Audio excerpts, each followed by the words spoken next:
Баршаңызға сәлем. Бүгінгі пайдалы ақпаратымның тақырыбы қара құмық жайында болмақ. Қара құмықтың ағзаға пайдасы мен зияны. Қара құмық төмен калориялы және қанағаттанарлық өнім. Қара құмық тағамдары дене салмағын бақылайтын және спортпен айналысатындардың барлығына пайдалы.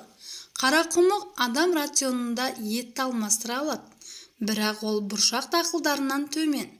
Қара құмық ботқасын үнемі тұтыну ағзадағы зат алмасуға оң әсер етеді. Жүрек жұмысын тұрақтандырады, ағзадан зиянды токсиндерді кетіреді. Егде жастағы адамдарға диетаға қара құмық қосу ұсынылады. Іш қату үшін жүкті әйелдерге қара құмық жеуге кеңес беріледі. Фолий қышқылының мазмұны. Қара құмық балы, сиыр бауыры қосылған қара құмық ботқасы анемияға көмектеседі.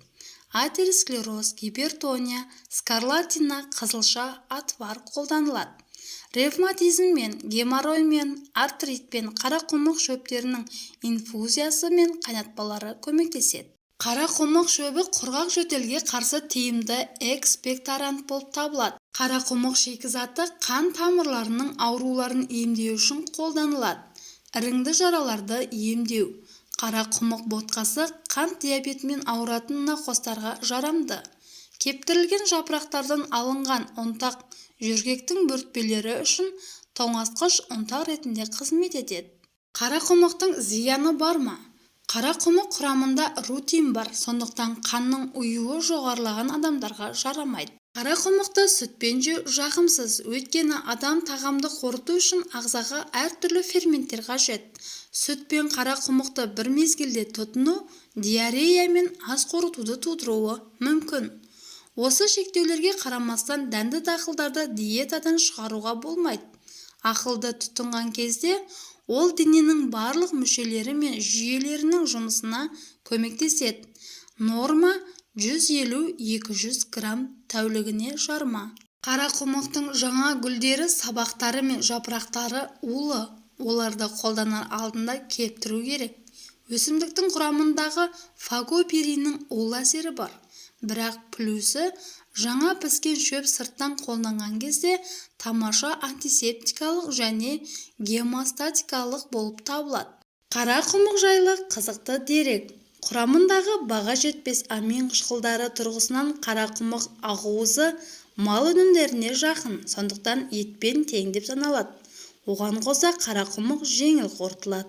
Қара құмық жармасы фолий қышқылына бай. Фолий қышқылы ағзаның сыртқы жағымсыз әсерлерге төтеп беруін қамтамасыз етеді. Қара құмық экологиялық таза өнім. Бұл геномодификацияға ұшырамаған өсімдіктердің бірегейі десек болады. Әртүрлі нитрат, пестицидтер мен гербицидтер қара құмықта жоқ. Бұл өсімдік химикаттарға зәру емес. Ол ешқандай тыңайтқышсыз өз бетінше өседі. Ал аран шөптер мен егін жауларымен өз бетінше күреседі. Қара құмық жармасының басты қасиеттерінің бірі обырдан қорғайды. Құрамындағы флавоноидтердің арқасында ісіктің өсуінің алдын алады. Бұл әсіресе қазіргі экологиялық жағдайға маңызды. Обырға қарсы қасиетінен өзге тромбоз қаупін төмендетеді.